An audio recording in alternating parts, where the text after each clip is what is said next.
Olá! Nosso tema de hoje é acessibilidade. A UFSM possui desde 2008 o Programa de Ações Afirmativas.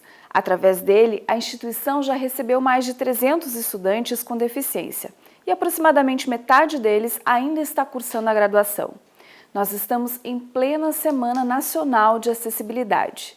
Na UFSM acontecem diversas atividades para promover a reflexão sobre o tema. São oficinas, palestras que debatem o uso da língua de sinais e da audiodescrição.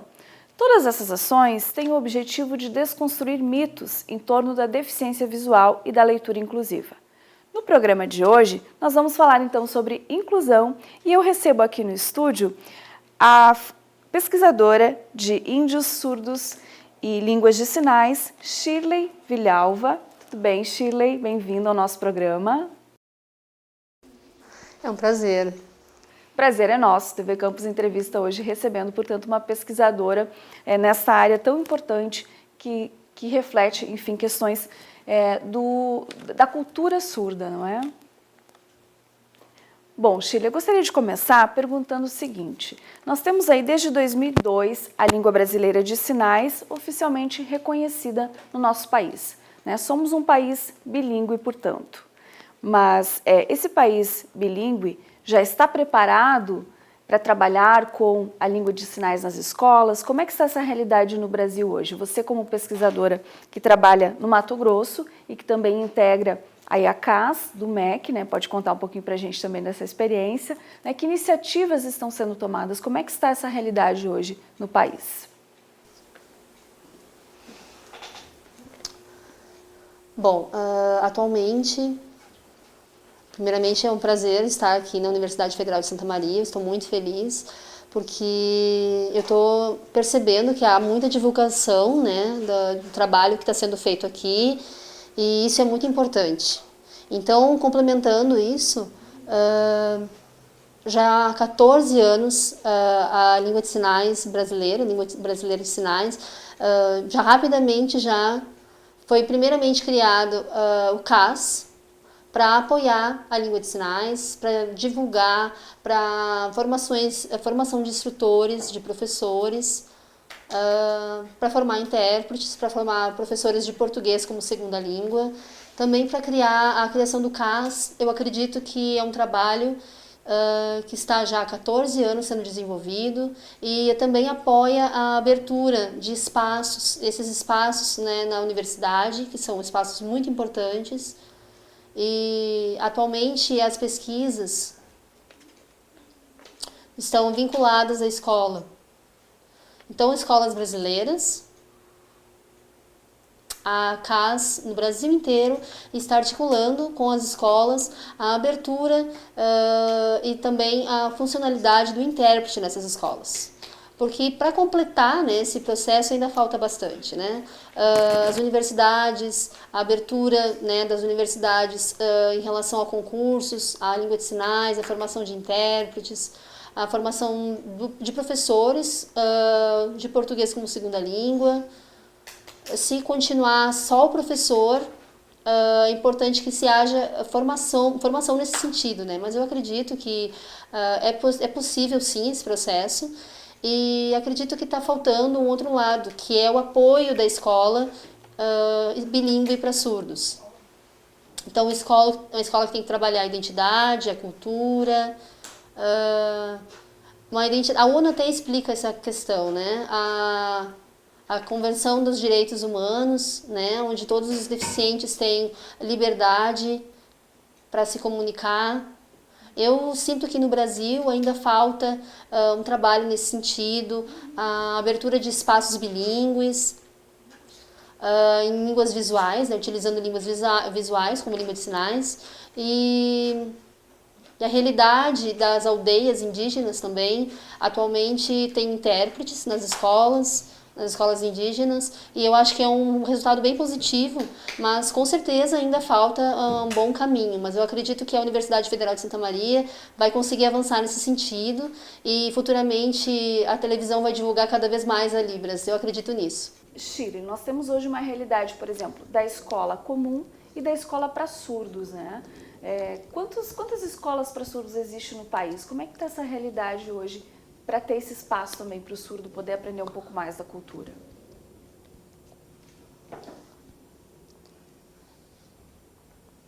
Eu penso que existem pouquíssimas escolas bilíngues para surdos no Brasil.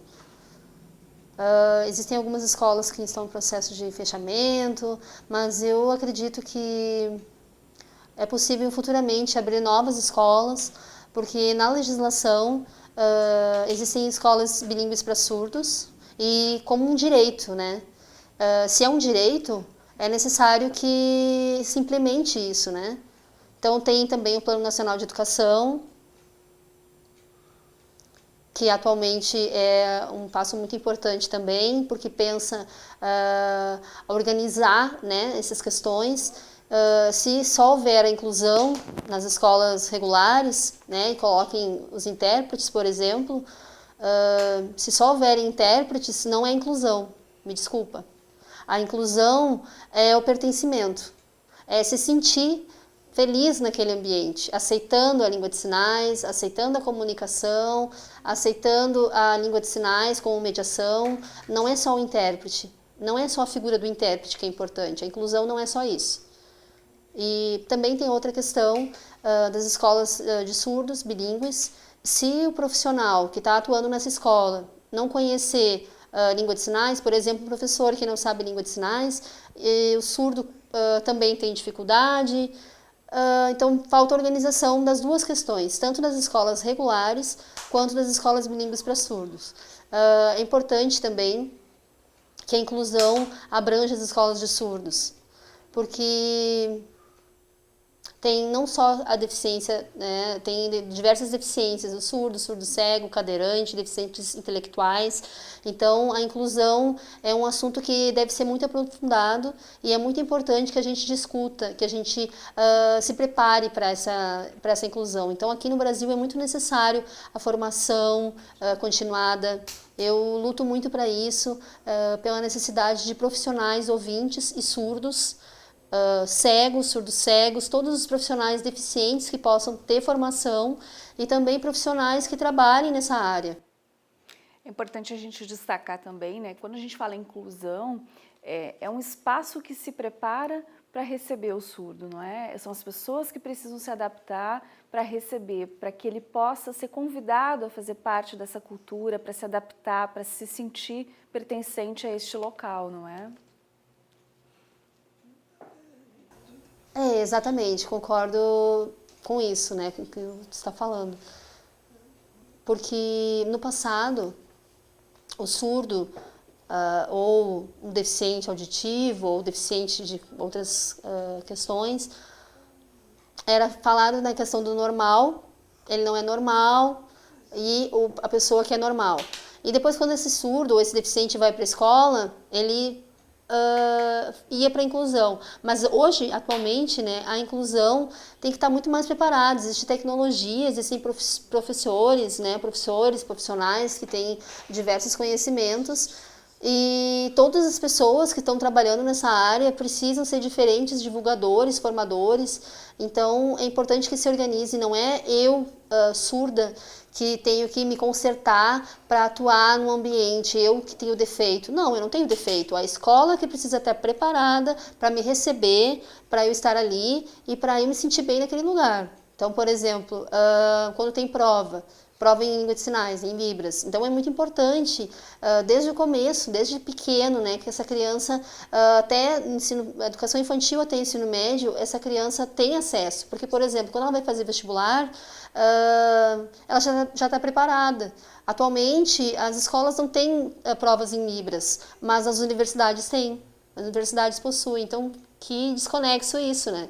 Então é muito importante que as pessoas comecem a pensar em estratégias para que as escolas se preparem para esse processo, né? Para ter esse vínculo das escolas com a formação federal e com maior qualidade. Bem, Shirley, você atua como pesquisadora de língua de sinais, também é professora, né, de sinais e também acompanha muito, viaja por todo o país, enfim, acompanha diversas culturas, né? Inclusive é o tema da palestra que vai acontecer aqui na UFSM sobre isso. Como é que é então trabalhar com a linguagem de sinais com os surdos em diversas culturas? Para a gente ter uma ideia de como funciona isso, esse trabalho. Então, são duas vertentes, né? Primeiramente, eu sinto falta da questão familiar, né? A família é muito importante, né? Porque a família tem que conhecer a língua de sinais. A família é a base. A família que não conhece Libras, é importante a aquisição, né? Então, a criança também acaba sendo prejudicada pela aquisição. Então, a criança, quando é colocada na escola, quando começa a acessar a escola, qualquer ambiente escolar, né? Tanto uma escola indígena, quanto uma escola rural, qualquer ambiente escolar, quilombolas, qualquer escola, é necessário assentamentos, né, as escolas de assentamentos também. Então é importante que em todos os lugares a família, né, esteja envolvida. A família tem que aprender língua de sinais. Porque quando acontece esse atraso no conhecimento para as crianças surdas, se esse conhecimento existe esse atraso, na escola também isso vai se prejudicar, né? Então, vai prejudicar o desenvolvimento infantil. Então, é importante a escola estar preparada culturalmente, né? Falta trabalhar a questão cultural e linguística. Então, por exemplo, a escola que não está preparada, mas eu acredito que se a família estiver envolvida nesse processo, se a família resolver aprender língua de sinais e a família pode dar esse apoio à escola, né? Então, por exemplo, nas aldeias, né? Existe a cultura indígena, mas a cultura indígena tem que estar vinculada aos sinais emergentes. Então, é a família que tem que aprender língua de sinais, outra família que está perto também aprende língua de sinais, e na escola há esse envolvimento cultural e linguístico, né, onde essas informações entre as famílias são trabalhadas nas escolas. Então, é muito importante que exista esse cuidado com a cultura linguística.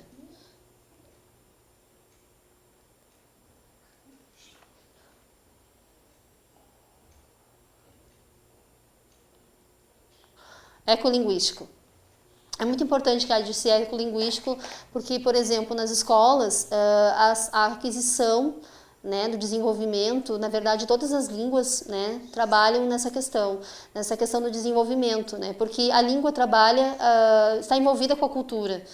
Então, hoje, por exemplo, nesse momento aqui na Universidade Federal de Santa Maria, é um momento em que estamos atuando com uma cultura linguística. Também os direitos, mas a escola precisa ter um professor, e esse professor que se formou na Universidade Federal, que conhece essa realidade, essa cultura e a linguística. Você vem do estado do Mato Grosso, né? Como é que é a realidade lá das escolas e em relação também ao Rio Grande do Sul, ou tem algum outro estado do país que esteja mais avançado no ensino de Libras e no trabalho cultural desenvolvido nos colégios?